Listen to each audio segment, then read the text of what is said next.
bounds.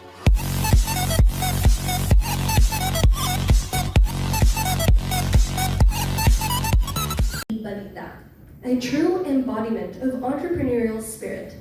Dr. Balita transformed a small review center into a nationwide leader, the Dr. Carl Balita Review Center, demonstrating his prowess in business and education. His achievements extend beyond the corporate realm into social impact, with CBRC's role as a social enterprise and his active participation in various social initiatives. As a multi-awarded entrepreneur, best-selling author, and a voice of influence in entrepreneurship, Dr. Balita's insights are eagerly anticipated. Tonight, he shares his expertise on from education to enterprise, navigating career paths in Industry 5.0. Please join me in warmly welcoming Dr. Carl E. Balita.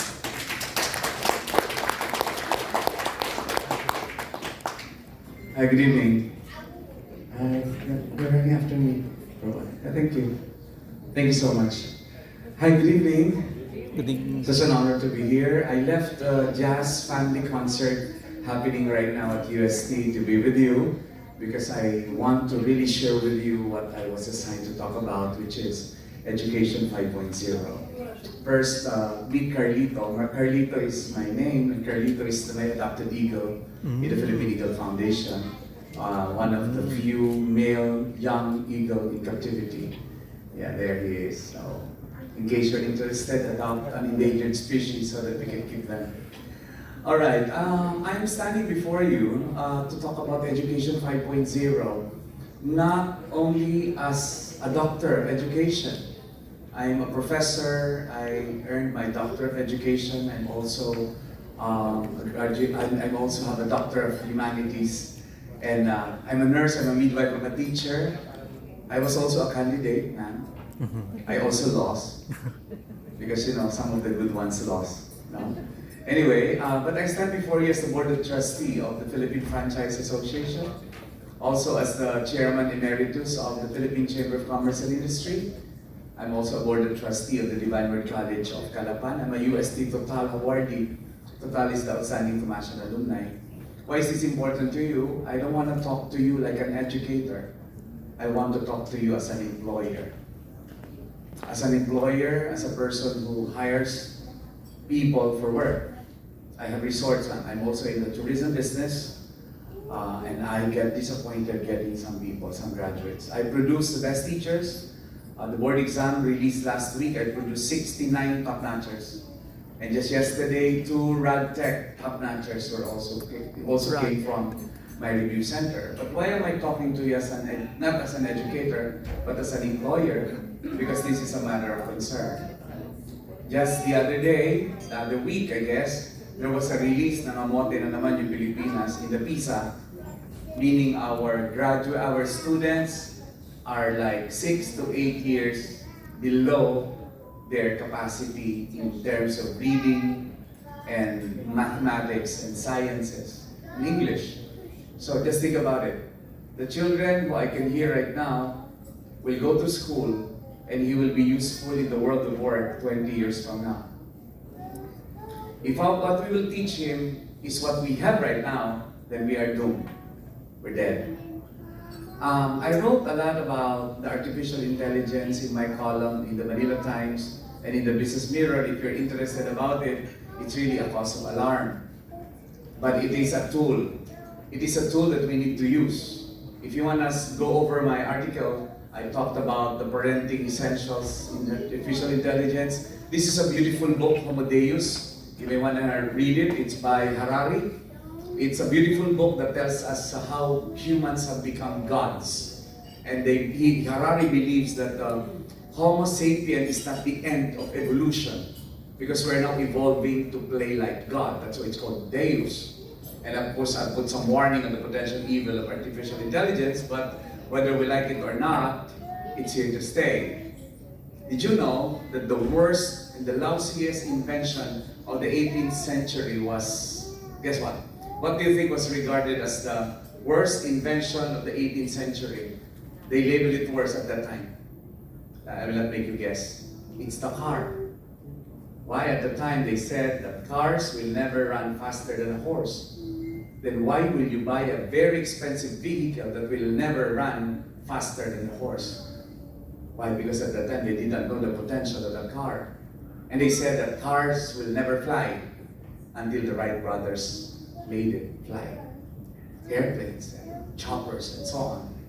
Did you know that it caused almost a lot of civil wars when money was invented? Kasi dati, pag kailangan ko ng bigas, meron ako kambing, hilahin ko yung kambing, palit tayo ng kambing o bigas mo. That's the way they did barters before. Until such time that they now created coins and and silver items so that you can exchange. And that caused a lot of discomfort in the way they transacted. What is my message? The discomfort that we're feeling right now, that we're experiencing right now, is normal in the context of human history, because whether we like it or not, it's bound to stay. It's here to stay. Well, Education 5.0 can be traced back to our agricultural age. Noong panahon yan, ang pinakamayaman yung pinakamaraming lupa. But that's over. Ang naging pinakamayaman na susunod yung maraming factory during the industrial age. Tapos, sabi nila, okay, sino na ang pinakamayaman in the recent times? Hindi na yung pinakamaraming factory, hindi pinakamaraming lupa, you may hawak ng information. That's why for the longest times, you would know that the Bill Gates and those people became the richest people in the planet. But now it's different. We're now looking at Elon Musk. We're looking at these people who may not own vast lands, kagaya nung nagigera mga bansa para lang makakuha ng mga properties, mga land, or nananakop ng industrial age, ng mga factories. Now, the richest people in the world are those who are kings and queens of the conceptual age. Now, what is the conceptual age? This is the product of this fourth industrial revolution that we're talking about. Now, let's talk about education. The first industrial revolution, 1784, I'm very evidence-based when I lecture, when I teach. 1784, yan po yung first industrial revolution. Ang focus ng tao nun is the body. Ang kailangan sa tao nun yung lakas. It was during this time that slavery was part of the trade. You can order slaves from Africa. They'll deliver you 100 strong men and women to do the job. Because at that time, even if it was already industrialized, the physical skills of humans were still important. But came electricity in 1817, and at this time, notice that they don't need much of the physical skills. Why? Because the physical work is done by machines. Doon po pinanganak ang IQ. You would notice that. We shifted now to IQ. Why? Because wala na masyadong silbi yung human strength. Because ang importante ngayon is the human intelligence. Because the machines will do the job of the human strength. Pero nung pumasok ang third industrial revolution, pumasok ang computer, tingnan niyo ang timeline. Nung pumasok ang computer, something's wrong with this. This is 1992. Okay? Nung pumasok ang computer, what happened? Take note, hindi naman kailangan masyado yung talino ng tao. Doon pinanganak ang EQ. 1992. AQ, SQ, and so on. Ano ibig ko sabihin dito? Because I'm talking to you about Education 5.0, and are we preparing our future, our children for the future? Yun ang tanong. Come to think of it, what happens in the fourth industrial revolution, which is happening right now? This is what we need. According to studies, amidst robotics, artificial intelligence, and so on, this is where we don't need much of this. Sabi nitong EQ, hindi daw importante yung IQ. Pero ngayon, nagpunta na tayo, sabi ng DQ, ang importante daw in current times is the DQ. But what is the spirit? What is the value of a human person? It's the spirit. It's the values. And you will agree with me if I tell you that the problem of the present times has something to do with the values. Notice families in the dining table. Dati, pag yung panahon ma'am natin, bawal tayong magkwentuhan, pag kumakain. The mother and the father will ask you how your school was, and then you're interacting with them. And they know exactly, you know your friends at that time. During our time, for the younger people here, our friends then were our cousins or our neighbors, and we run in the streets and we play real games. Now the friends are probably strangers who just clicked a button in the internet and that he became friends. And think about this, ladies and gentlemen, I'm here to present to you the challenge of the present, which is not about intelligence, the IQ that we knew, or the EQ that we knew, but the DQ that we have to work on. Now, ayan, ang dami nagbabago. Dati-rate yung human ang robot. Because ginamit ng human for production. Pero ngayon, ano nangyayari? Human as innovators. And that's why this is the conceptual age. Welcome to the conceptual age. In the conceptual age, the richest people here are not anymore those who own big lands or big factories, but those people who hold the information and can make concepts out of it. How did I know that I'll come here on time? Because I use Waze. I'm the producer of Daily Pomeranz, and how do I know that tomorrow there is a possibility of rain in Quezon City, 25%, where the concert will be held? It's because I look at weather application. How do I know that I can go back to UST on time? I will use Waze again. And so on, and so forth. And many of us here, probably 90% of us here, purchased something online for the past week. Do you agree? Have you tried it? And many of us here are now capable of using cards and GCash and Maya and so on. And many of you here have subscribed to Netflix more than you went to the movies. You watch news not anymore on television, but you watch news online. Some of you even had sex online. The thing is, things have changed. And I want to remind everybody that there has been a lot of disruption, robotization of humanity. I came from Taiwan, I ordered food, and my phone rang. Pag angat ko ng telepono ko, hello, sabi, hello, your food is by your door. Then I look outside and I peek through the window, there's no one there. Then I open it, there's a little robot. And the robot opened, hi, Dr. Balita, here's your food. And it opened. And it took out the food, and said, bye-bye, see you again. Lumabas, humarang ako. Nakipagpatintero ako, nakipaglaro yung robot sa akin. And then I told my family, who was also there, I told my family, it's okay. How many jobs are lost because of that? How many tourism people have lost their job as, what do you call this, as housekeeping or as waiters and bellboys and so on. Sabi ko naman, nakalusot ako, sabi ko, well, how many people will have to create those robots? But my son, who is an engineer from UP, said, Daddy, excuse me, the robots are also created by robots themselves. The manufacturing of those robots are also electronic. And guess what? You can create a law, ma'am, you can create a law right now. In 2 minutes, I can make you create a law for tourism in the Philippines just going to ChatGPT. You just have to prompt, create a law based on the Philippine Constitution that will regulate anything you want. That will create standards for tourism and blah, blah, blah, and you'll be surprised. If I'm online, I would have done it in front of you to demonstrate to you that you can write a book in 5 minutes.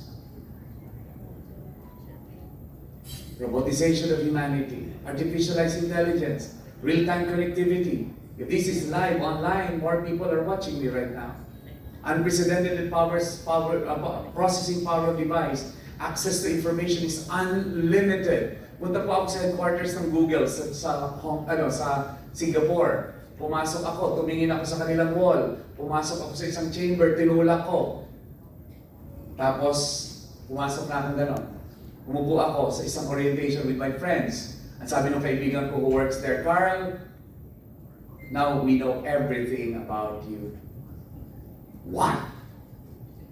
Yes, when you look at the screen, we have facial recognition, your retinal scan. When you enter the chamber, we got your height, we got your weight, we can even compute your health, your body mass index, and so on. And by the way, Carl, when you push that door, we already know your biometrics. And by the way, you know where you live, we know your birthday, we know your bank account. We know almost everything about you if it is in the digital space. Think about it. The exponential algorithmic power of machine, yung algorithm, kaya pag ikaw nanood ng something today, tomorrow it will feed you. Because social media will feed you of the algorithmic push, with algorithmic push of your interest, your areas of interest. Kaya pag nanonood ka ng isang bagay, bibigyan ka rin ng marami niya. My wife was so afraid because in our village we saw a snake passing by.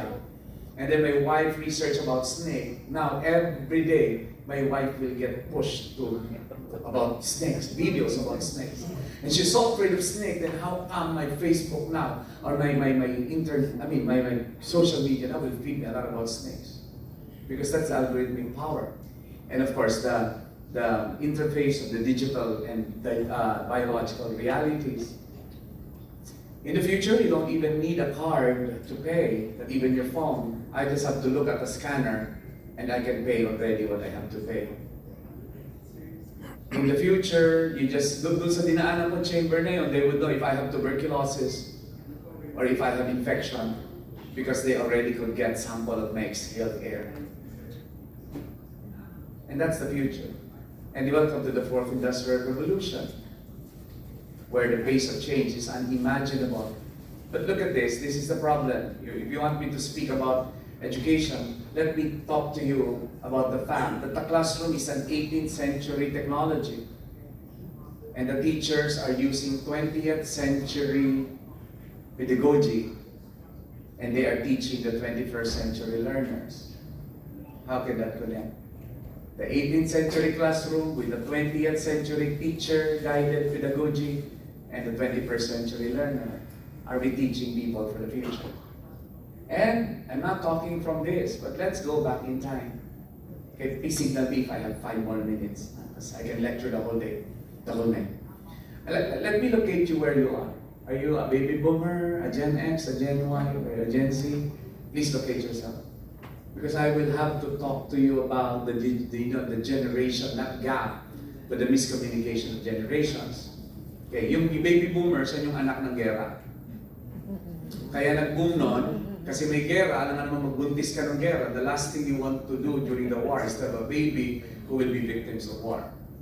So, nung natapos yung gera, nagbuntis lahat ng tao, ayan, baby boomer yung anak nila. And the baby boomers were busy recreating and rebuilding. So busy sila, naging anak nila si Gen X. Si Gen X, yan naman yung mga imotera at imotero, na mahal nyo kami, pero bakit hindi nyo kami inalagaan? Generation ko yan, kaya alam ko. Yan yung mga magulang nyo na tampuhin. Bakit sensitive masyado yan?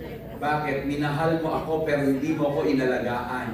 Pinabayaan mo ako, sabi ni Gen X. Kaya ang anak ni Gen X, si Gen Y, yung millennial. Anong ginawa ni Gen X kay Gen Y? Inispoil niya. Lahat ang hindi niya nakuha sa nanay niyang baby boomer, binigay niya kay Gen Y. Kaya si Gen Y ay spoiled generation. At syempre, anak ni Gen Y, si Gen Z. Mamaya puntahan natin si Alpha. Sasabihin niyo mali ako, pero ika-characterize ko ang bawat generations. Noong panahon ng baby boomer, para magkape, magdudurog ka ng beans, papakuluan mo, tapos hihigupin mo. Noong panahon ng Gen X namin, kape, Nescafe, sugar, creamer. Noong panahon ng Gen Y, 3-in-1. Noong panahon ng Gen Z, Starbucks. Noong panahon ni Baby Boomer, gugo, didikdikin nyo ng shampoo. Noong panahon ng Gen X, di ba, shampoo yan, conditioner. Noong panahon ng Gen Y, shampoo with conditioner. Noong panahon ng Gen Z, hindi na naliligo kasi busy sa games. I would like to present to you the differences. Because this is important in preparing education for the future. Tingnan niyo ang core values ng baby boomer, optimism. Bakit? Hello, anak ako ng gera, tapos ng gera, optimistic ako. Parang ngayon, optimistic tayo lahat. Why are we all optimistic now? Katatapos ng pandemya eh. Bakit gusto niyo magdamit ngayon? Hello, gano'ng katagal na nakatago sa aparador niyo yan? Diba? Dati nag-zoom ka, naka-underwear ka lang, tapos nakabarong sa taas, diba? Ganun yung tsura namin before. Bakit skeptical ang Gen X? Kasi mahal mo ako pero hindi mo ako inalagaan. Yan yung mga henerasyon na pabayaan. Kasi busy masyado sa baby boomer to build. Ang Gen Y naman, realism. Bakit realism? Yan yung may panahon may computer. These are the digital natives. The Gen Y, millennials, are the digital natives. Nung pinanganak kayo, nandyan na yung computer. Kami, wala pang computer noon, kaya ang tawag sa Gen X, digital migrant. Nag-migrate kami. Yung mga baby boomer, yung iba dyan ang tawag digital fossils. Kasi hindi na sila naka-adapt. Pero marami ngayong matatanda, mas naka-adapt sila kasi mas may time sila. Okay, bakit pragmatic ang Gen Z? Because they are sila yung pinanganak na nandiyan na social media. And the social media provided to them a lot of information because the world has become open because of social media. Now, tingnan natin, anong education sa kanila? Ang education sa baby boomer birthright. Sila nakaisip na kailangan pag-aralin nyo ko ng libre kasi karapatan ko mag-aral. Masipag mag-aral yan. Pero wala nang sisipag mag-aral kay Gen X. Bakit? Hindi mo ako mahal, papatunayan kung magtatagumpay ako. Kaya marami sa Gen X, yan yung may mga PhD kagaya ko. Masipag kami mag-aral. Ang Gen Y, ayaw na nilang mag-aral. Kasi katwiran nila, lahat natututunan ko na sa internet. Ang gastos lang yan. Itong Gen Z, yan yung virtual learning. Pero connect natin, ano ang view ng buhay? Ang baby boomer, they work to live. Nagbubuhay sila para, nagtatrabaho sila para mabuhay. Kasi they work, they love to work. Pansinin niyo yung baby boomer, hindi na makahakbang, hindi pa mag-retire. Yan yung mga taong ayaw mag-retire. Kasi mawawalan sila. Importante yan because they have so much wisdom to share. Ito naman, they live to work. We live because we want, so that we can work. And that's why we are workaholic. This is a selfish generation. Me first. Kaya naging iPod, kaya naging iPhone, kaya naging iMacs, because the branders of these products capitalize on the Gen Y, which at that time is the biggest sector of the population. Now, importante to. Bakit sila sell me first? Because they believe in YOLO. You only live once. Yan yung matravel. Yan yung ibaling wala akong pangbili next year basta meron akong iPhone ngayon. They only live once. And of course, the Gen Z is the hope because they're socially grounded. Explain ko sa inyo mamaya yan. Ang pag-asa ng henerasyon is the Gen Z because they are socially grounded. Okay, at mamaya may sasabihin ako sa about entrepreneurship. The lady moderator earlier was asking a lot about entrepreneurship.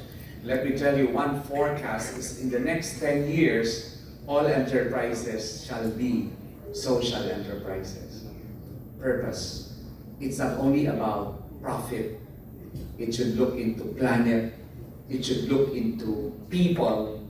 And it should deepen its purpose. Bakit? Yung pong mga Gen Z, hindi po sila magpapatronize ng negosyo na walang purpose. And I know, because I have Gen Zs in my family, my children. Two of my children are Gen Zs. There was a time they told me, Daddy, let's not eat at that restaurant. Why? Because in that fast food, they once posted an advertisement for their headhunting, and that placement looked homophobic. That company must be homophobic because there was this statement of blah blah, and we couldn't eat in that fast food because they felt that that advertisement was homophobic.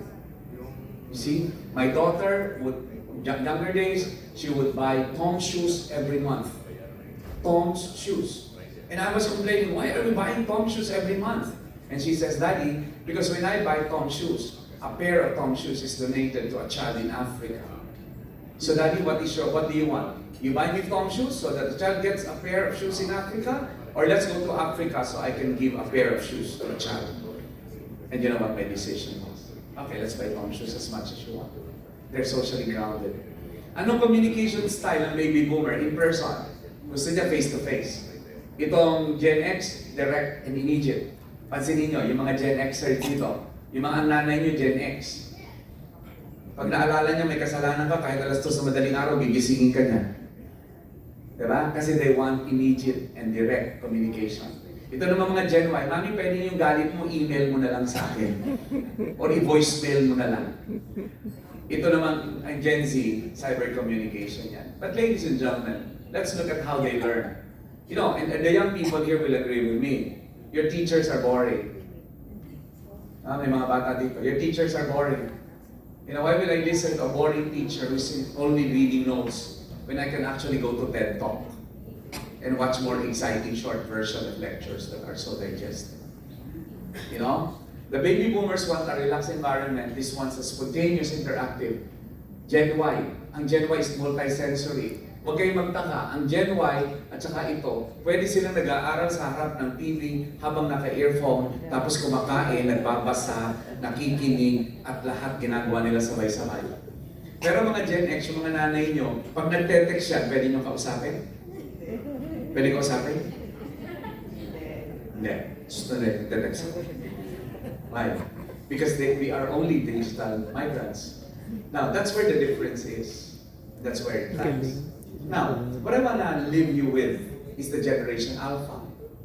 These are those who are global, digital, visual, mobile, and social. Ito po yung pinanganak. Ito ang Alpha. Nung pinanganak noong 2010 and beyond. And this is the future. Ano ang danger nito? By 2030, which is like 6 years from now, 10% ng workplace sila na nandun. Okay, tingnan nyo, sa 2030, wala nang baby boomer sa workplace. Bakit? Either they are dead or they have retired. 23% will be Gen X. 33% will be Gen Y. Papansinin ninyo, the workplace will be dominated by the Gen Z. That is in 2030. Now, if we don't understand that, the workplace will not be the same again. And if you don't prepare them enough, just like our children, tingnan niyo ang PISA natin. Do you know that how many percent of our children in high school can read? They can read, but they don't understand what they read. See? Now, if they become part of our workplace, think about it. The Generation Alpha, ang pag-asa. Bakit? Sila po yung mga young activists. Ito yung pag-asa. Maski nasa eleksyon, Wanda ang duda ko sa eleksyon, ang sumisira ng eleksyon ito, yung mga nabibili. At yung nabibiling yun, maniwala kayo, hindi yun yung bata. You will agree with me. And the hope of the future is on these children. Children now. Yung tumatawang batang yun. Yan ang hope. Kasi hindi papayag sa future yan, nabibilin yung boto niya. Pero yung lolo niya, baka nagbenta ng boto niya yun. Ako, tumawa siya. Nagawin siya. Okay, why? Because they are young activists. Look at this, ladies and gentlemen. They're questioning informed activists. And that's the hope of the generation. Why? Because they are informed. Dito sa room na to, mas maraming concern dito sa Israel and Hamas na bata kaysa matanda. Mas concerned sila. And you can ask, the Greta, turn Greta, si family name, si Greta, yung environmental activist, maraming kagaya niya ngayon sa young generation. So we are not losing hope. We're not losing hope because we know what we need. The world and the work gaps should be addressed. At ito po, huwag na dito, toxic to. Ito na lang, no? Ito daw ang kailangan, napaka-importanting skill sa future. 40% technical knowledge, teamwork, communication. Pero kayo, kung may mga anak kayo, pagalingin nyo dito. Because these skills are most difficult to find in the future. Strategic thinking, problem solving, 32%. Technical knowledge, 27%. Look at this. Innovation and creativity, 25%. Therefore, if you want your children to be ready for the future, you have to teach them creativity and innovation now. And I love your word. If I was asked the same question, what should entrepreneurs do? I would say innovate or die. Imitate and die. I repeat that. Innovate or die. Imitate and die. I hosted ABS-CBN's longest business talk show, and that's Radio Negosyo for 20 years. I have interviewed every entrepreneur in this country.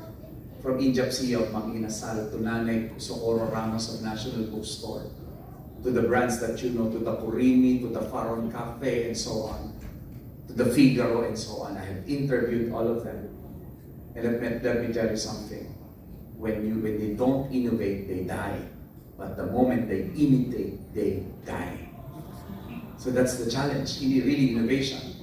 And I think I'm going to my final slides. Learning to learn is important. Huwag niyo turuan ng bata mag-memorize. Turuan niyo siyang matuto. At huwag niyo siyang pumipigilan gumamit ng technology. Dahil kailangan niya ng technology. Kailangan lang i-guide mo siya ng tamang paggamit ng tools. Remember, ano kayong pakiramdam ng mga Stone Age men nung nagkaroon ng metal na tools?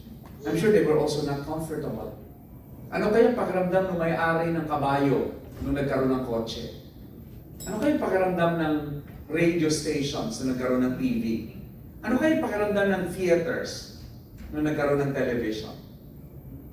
Ano kayang pakiramdam ng barter traders nung nagkaroon ng pera? Yun ang pakiramdam ng tao ngayon na mayroong artificial intelligence at mayroong robotics. We have to learn to learn. We have to manage our own learning. We should be lifelong learners. I will not die unless I have my third PhD because I want to be a lifelong learner.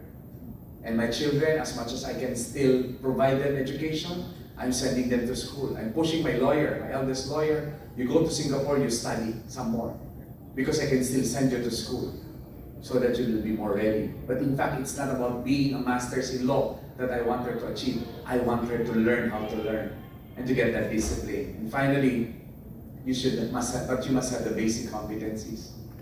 Alam niyo, nagulat ako. May article last Friday is about, it's a sad article. Why? Because I presented unnecessary deaths. Alam niyo ba, 2,000 taong Pilipino pala namamatay sa lunod? Niwala ba kayo? In Archipelago to like the Philippines, ilang porsyento marunong lumangoy? Let's do a survey. Taas ang kamay po dito ng marunong lumangoy. Higher, please. See? I see about 30%. So kung ito barko lumubog, yung 70 sa atin, pakain sa pating. And we forgot that we live in an archipelago. The basic competencies. And therefore, in closing, but anyway, I don't want to burden you with so much lecture. I want to answer your questions, if any. Tatlo po yung challenge of our times. And if there are educators here, I talk about this to the deans, to the professors, and so on. 3, to operate in the digital environment. How do you operate in a digital environment? How will tourism operate in a digital environment? You know, Agoda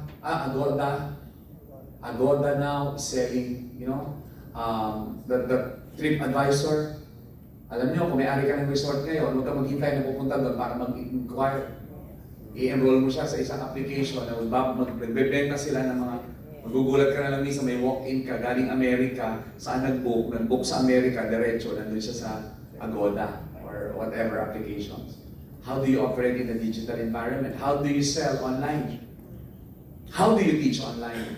How do you learn online? Next is add value to the automated system. Anong dagdag ng talino mo sa matalinong machine? You know? Ano kaya sabi ng mga math teachers nung lumabas ang calculator? Ano kaya sabi nung gumagamit ng abacus na nagkaroon ng calculator? Sinabi ba nila magiging bobo yung tao na nagkaroon ng calculator? Magiging bobo ba ang tao kasi may AI? I have to tell you, I use AI. I use Bard. I use ChatGPT. But I get information from there. I validate the information, then I write it. And my column would benefit from that. But of course, I cannot just let the AI do it and post it as if it's my own creation. I can actually go to Bard and say, write an article about Philippine tourism in the style of Carl Balita's article with references. And that's all I have to do. And in seconds, it will appear. And I would have an article in the style of Carl Balita with references about whatever topic I want. But what value do I add? The next is to continually adapt to the new, to the working, in the way of working in a new occupation. Alam niyo po, dati ang engineering, civil engineering, mechanical engineering, electrical engineering. Ngayon po may bagong engineering. Ang bagong engineering ngayon is prompt engineering. Dati, pagandahan ng sulat, yung mga Lasal yan dito. Sino dito graduate ng Lasal? Especially Lasal Green Hills, yung Lasal Basic Ed. Pag nakita ng Lasallian ng sulat ng tao, sabi niya Lasallian yan, because that's the way we Lasallians write. But now, hello, coding is the name of the game. Ang bata ngayon dapat marunong mag-coding. Kasi pag hindi ka marunong mag-coding, you cannot talk to artificial intelligence. And that's a new language. The language between human language and the computer language is coding. That's the connection. That's why if in the future you don't know coding, you may not be literate. Okay? Dati-dati ang literacy, kung marunong ka magbasa, magsulat, magbilang, literate ka na. Ngayon hindi yun. Kailangan ng literacy ngayon, marunong ka matuto, you know how to learn, you know how to unlearn, and you know how to relearn. Ito po yun. At marami pong pag-aaral, if you are interested, napakaraming studies na ginawa, ano yung kailangan sa future na skills. Kasi yun naman ang topic of today. Pansinin ninyo, ayan cognitive, critical thinking, planning, communication, mental flexibility, interpersonal, dapat marunong ka mag-develop ng relationship, marunong ka mag-work as a team. Leadership, dapat marunong ka mag-lead ng sarili mo. Hindi yung tuturuan ka pa ng iba, hindi initiative. Kanina lang, meron akong desisyong ginawa sa opisina ko. Sabi ng HR ko, sir, maganda po ang evaluation sa kanya. Tinawag ko yung director, kumusta ang evaluation? So, sir, magaling naman po siya. Basta lang po ito sasabihin ko anong gagawin niya. So, sabi ko, okay, let go. Because I never like people who will only be good when they're instructed. Because to me, you should have the initiative. Patingin ang initiative score niya, mababa, time to let go. Otherwise, pag ni-renew, that means regular. That means that person will be entitled. So the decision point of me as an employer to keep the person was, meron ba siyang initiative? Nung nalaman ko walang initiative, it confirmed by the test and confirmed by the director, I say, okay, let go. Ganun ka-importante yun. Entrepreneurship, look at that. Goal achievement. Digital, tingnan mo. Hindi lamang use. Ang importante is ethics. Everybody please say ethics. Louder please, ethics. Ethics. That's the difference of humans who will be better in the future. Those who understand digital ethics. Ikaw ang pinakamagaling na tao, but if you lack that ethics, then you will not be liked. And this is the definition of digital intelligence. Look at that down below. Down below, universal moral values. Hindi kailangan masyado kang matalino, masyado kang magaling, pero kailangan grounded ka in the universal moral values. Because you will challenge the digital life, you will adapt to it. At ang pinaka-importante, sino ang may DQ? Sila yung wise, sila yung competent and future ready. Ang tawag sa kanila digital citizens. Anong kaya nilang gawin? They can use, they can control, and can create technology. Anong purpose nila? Everybody, let's read it together. Ang purpose ng taong digitally intelligent, they are ready to enhance humanity. If this is the goal of technology, there's nothing we should be afraid of technology. And let's not lose hope. Because the best part of human nature is our creativity. Itong tatlong to, ito yung bagay na hindi magagaya sa tao at hindi magagawa ng machine. Number one, everybody read? Number two, nakakaramdam tayo na nararamdaman ng iba. Alam ko, gutom na kayo, kaya minamadali ko kasi ang sarap po ng pagkain sa labas. Number three, pakibasa po, stewardship. Environment. This is what stewardship is all about. Stewardship of the persons with disability. Stewardship of the planet. Stewardship of your own people. And of course, the new collective and moral consciousness based on shared sense of destiny. Gusto natin maging above technology? Let's develop the three. Kasi ito po yung hindi maaagaw sa atin. And as I always close my talk, you have to color outside the lines once in a while if you want to make your life a masterpiece. You only have one life to live. We make a choice to color outside the lines, which means let's innovate. Let's improve humanity with the tools and intelligence that we have. Thank you very much. Maraming salamat.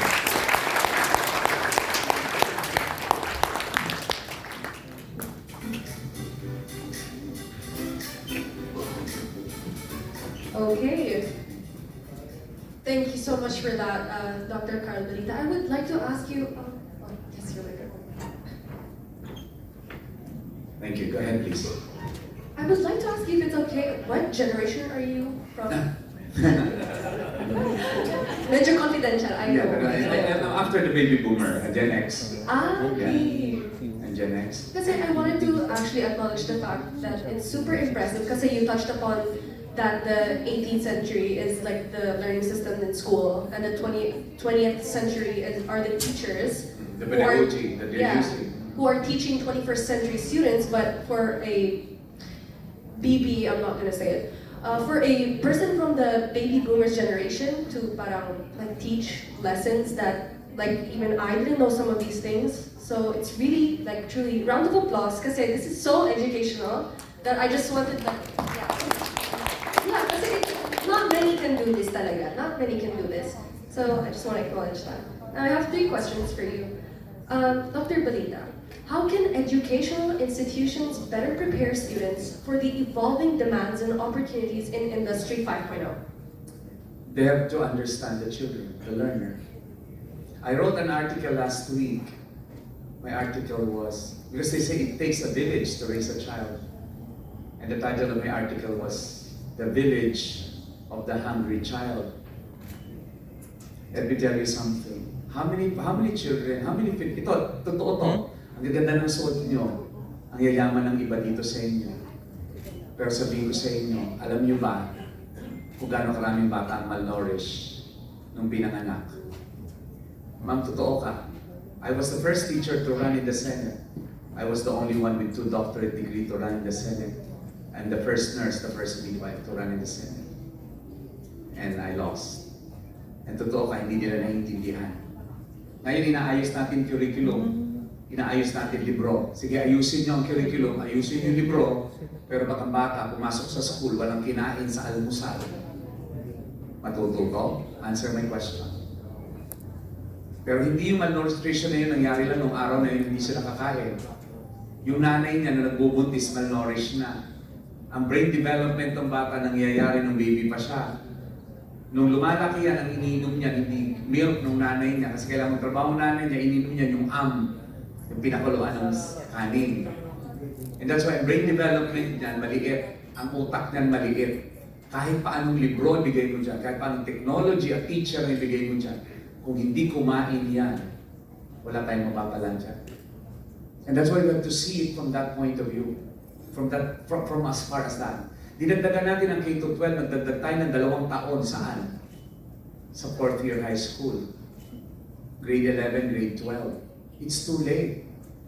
Ang pagyamanin natin yung foundation, the early childhood development. Pero nandun ang problema. Ang problema nasa early childhood development. Pag ang bata hindi mo naiintindihan, hindi mo siya matuturuan. Seek first to understand, then to be understood. That's the rule. Pero gano'ng karaming teacher ang nagdadala ng pagkain para sa mga anak niyang estudyante kasi hindi kumain yung anak niya. Did you know that 1/4 of schools in the Philippines do not even have supply of water? Pag naging congressman ka, ma'am, paglaban mo yun. Kahit pa ng tubig, magkaroon ng lahat ng schools. Tubig, wala. Pagkain pa ba? Hello? And in an agricultural country like the Philippines, why are we poor? Why are we hungry? Why are we importing fish when the Philippines is the 5th longest shoreline in the world? Did you know that the Philippines is the 5th longest coastline in the world? And yet Philippines is one of the biggest importer of fish. Who taught how to plant rice to Vietnam and India and even China? Philippines. Saan ginanap? Sa IRI, International Rice Research Institute. Pero ngayon, sino nag-i-import ng bigas? Tayo. Now, the thing is, are we educating our people enough? Education is the solution to all of this. Bakit hindi kami nananalong matitinong mga kandidato? Ask yourselves. Probably it boils down to education. Yeah? Ako, ang pinakamataas na sweldo sa Pilipinas, uniform, men and women. Good. Anak po ako ng pulis. Tuwan-tuwa ako nung tumaas ang sweldo nila. Kasi buhay nila ang dala-dala nila sa trabaho nila. Pero kung natin kakalimutan, yung teacher, buhay at future ng bata ang hawak nila. And do you know, isa tayo sa pinakamababang sweldo ng teachers sa buong ASEAN. Now, what's the effect of that? Would the best choose to become teachers? No. Lahat kayo gusto mag-nursing kasi kailangan abroad. Yun ang nangyayari sa atin. So, ma'am, education is really problematic here. If we don't know how to read, we will never know how to learn because reading is the window to learning. Wow. And like I wanted to touch up on one of the points where you mentioned how vital it is for there to be early child development kasi syempre naman that's the foundation as we get older, as the Gen Alpha, Gen Y, Gen Z, as they get older, early child development is totally important talaga. For example, But high school yan, wala na school eh. Exactly. And like for example, I wanted to say like when the buildings shake and it doesn't break because of the earthquake, parang dahil because of the strong foundation. Correct. So, super important yan talaga. And I have a second question for you. What are the most sought-after skills in today's industrial landscape, and how can students and professionals acquire them? You mentioned Sought-after skills. Sought-after skills. Yes. It's really learning to learn. It's your ability to adapt. For example, I studied as a nurse, but why am I in business? Why am I in education? Because what I learned is to learn. All my awards have nothing to do with my being a nurse. I'm a multi-awarded media personality, and that's because I'm a nurse. I didn't study broadcasting. What did I learn? I learned to learn. That's the most important skill. And learning to learn is learning to think. It's the reflective life. It's the growth mindset. Everybody, it's the growth mindset. Kaya tayo nandito, gusto pa natin mag-grow, gusto pa natin mag-develop. Pero yung mga nasa labas ng hall na to, tanungin natin ang mga waiters na to, anong pangarap nila? May growth mindset ba sila? Tanungin natin ang traffic enforcers sa baba. Tanungin natin ang farmers. Tatanungin ko kayo, ang farmers ba sa Pilipinas gusto niya maging farmer ang anak niya? Tell me. And the average age of farmers in the Philippines is 58 years old. And if you're a very poor farmer, would you like your children to be farmers as well? Know who's going to produce our food? You see? It's really learning to learn. Now, what should farmers learn to learn? They should learn technology, number one. They should learn entrepreneurship, number two. Na yung product nila, pwede nilang ilagyan ng added value so that it can become more profit. No? It can give them more profit. So it's really about helping who needs most. It's really about learning to learn so that we can grow. That's the most important skill, I right? definitely agree with that. I'm going to carry that with me. I'm sure many of the younger people my age here too that are also going to carry that. Even for the elders. And yeah, aside from that, learning to Like learn. who put on your makeup? Miss Myra did Okay, over but there. I know that in the future you will have to learn how to put on your own makeup. Exactly. And you're learning that. Exactly. Who's doing your nails? Myself. Myself. But these are some growth mindset. And beautiful as you are, if you know how to put makeup to yourself, then you can probably be the celebrity makeup artist in the future. You know what I mean? Could be. And skincare and so on. Pero lang naman yan. It's growing from where you are, from who you are. Not to reduce you to makeup artist, but to make you use whatever you're good at for the next level of what you can do. I agree with that 100%. And learning to learn never stops because you never stop learning. So my last question for you, Dr. Carlo Balita, is what strategies should new graduates employ to navigate the increasingly competitive and tech-centric job market in the industrial sector? Okay, do not believe that they learned everything in school. And many here are employers, I know. Many here are probably managers. You know, you don't need to be very good in school to succeed in life. That's my message. I did not graduate cum laude, but I was the student president of my student council. I did not learn nursing the way my classmate learned it. I did not top the board. But I am now the producer of Top Notchers. I am now the #1 author of professionals. The point is, school is just a rehearsal, but the real performance is the world of work. So when you graduate, don't look back to who you were as a student, but move forward as if you own the world. That's very important. And finally, don't stop learning, because when you always hunger for learning and you become reflective of everything you do, then you'll become better. Tonight, before I go to bed, I will reflect about my performance here. And the question that will bring me to sleep is, if I will be given another chance to talk to a group like you for a topic that I gave you, how will I improve it? And that's why it brings me to sleep. Reflect. How do you become better version of the person you are today? Develop the growth mindset. Don't stop learning, and believe that you can learn. Because if you stop that, you better die. You better die. Alright? Yeah. And I have one last question, but hopefully I get to read your article and explore more on the teachings you do, because it's really inspiring. Aside from congratulating you for the award you'll be receiving tonight, I also want to congratulate you for being you. So a round of applause, Dr. Carl Balita, everyone. Thank you so much. Thank you.